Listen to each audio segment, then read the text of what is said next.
Walt, is you've been evaluating the quarterbacks so far in fall camp. Just how have you seen for each Brendan and Taven? Just where have you seen them grow? I guess from where you left off in the spring to where they are now.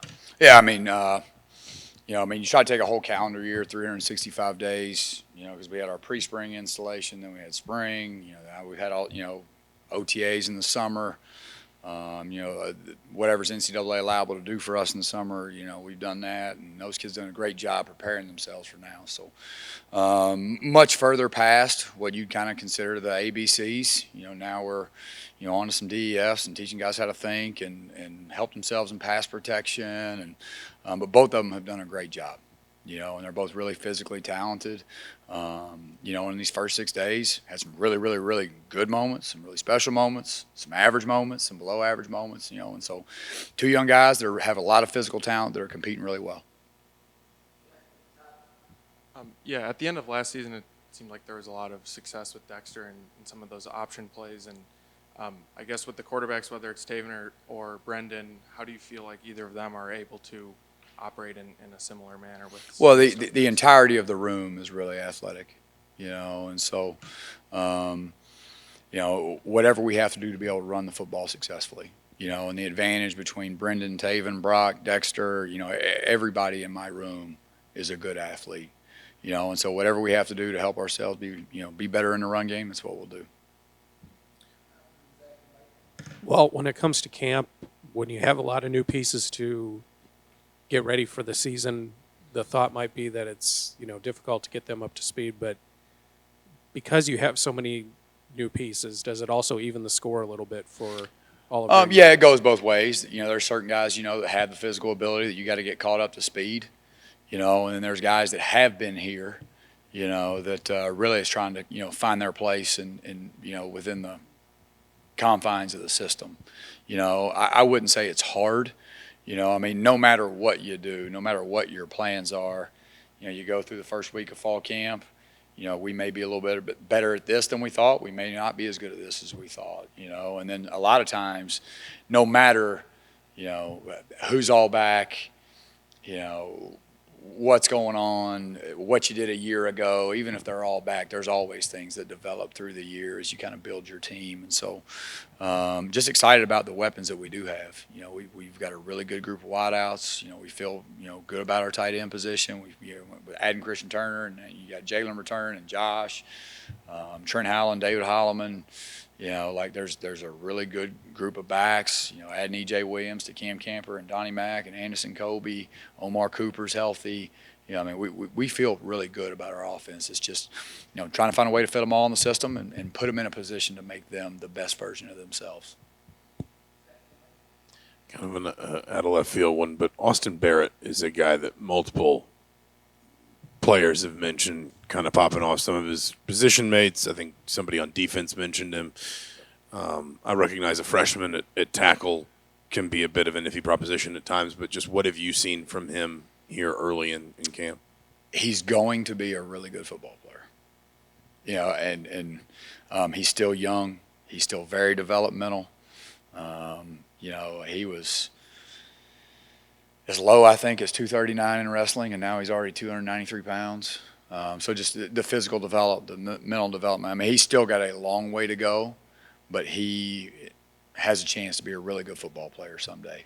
And I don't want to say anything that, that Coach Bostad wouldn't say, or to heap so much praise on a young person that they can't live up to it. But I expect him that if he can stay healthy throughout his career, he's probably going to be a really good player for the Hoosiers someday. With the quarterback competition, Tom said you guys really haven't started narrowing down reps, but you got the scrimmage obviously this Saturday. Is that the point which, after that you'll probably start narrowing things down, or you'd hope you would? I think it'll start to focus itself. I don't think that we'll have a decision made. Unless it's evident. But, for me, the number one rule of decision making is to use all time allotted. And we got plenty of time between now and September 2nd. So if it's done after the first scrimmage or if it's pretty evident, good. If it's not, good. We got a second scrimmage. We got a lot of time. So, but, that's typically when you start to see, a little bit of that separation. So got a good scrimmage coming this Saturday, but we got another, we're going to have two big ones. before we start getting into season preparation.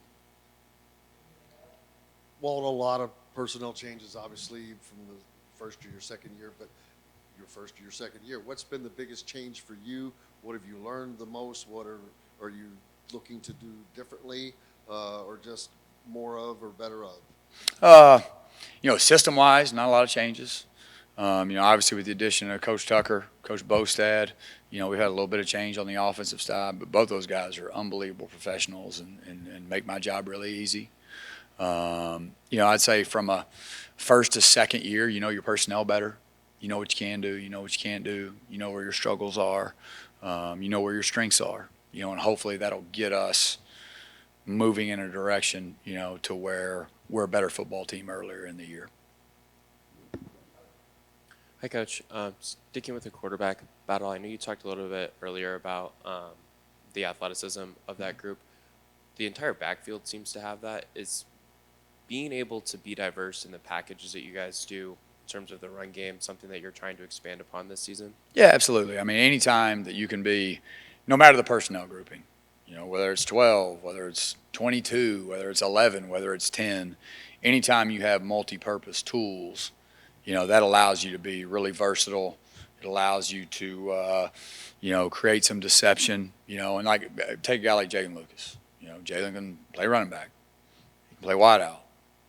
He can be back there as a second back. He can go to wide out, and he can come back to the backfield. You take our tight ends. We got some tight ends that are great in-line players, but we also have some tight ends that can play off the ball, play wide out, and same thing with our wide outs. We got guys who can play outside, play inside. Anytime you have position flexibility and versatility, it gives you a chance to get to, to put them in a position and hopefully take advantage of that. So, no, we've got a great group of backs. And you add that with a group of athletic quarterbacks, and some Swiss Army knives within the offense with a bunch of skills, hopefully that'll make us better earlier. Coach, I wanted to ask you about Cameron Perry. We talked to him the other day, and he mentioned that one of the big things he was doing coming into this season was kind of getting faster. And I'm wondering if there's been any moment where you kind of noticed that and realized, like, he really did add some speed, and just what you feel like he can bring to the offense. I mean, he was already fast. He's a fast guy. I think the biggest step for Cam is just how much further ahead mentally he is right now than he was a year ago. And that's a tribute to him and how hard he's worked and how he's invested in learning. But just so much further ahead mentally, which is going to make that speed show itself. You're not thinking now you can go play, be fast, react. And so I'm just really excited about where he is just from a maturity level within the offense, anything else.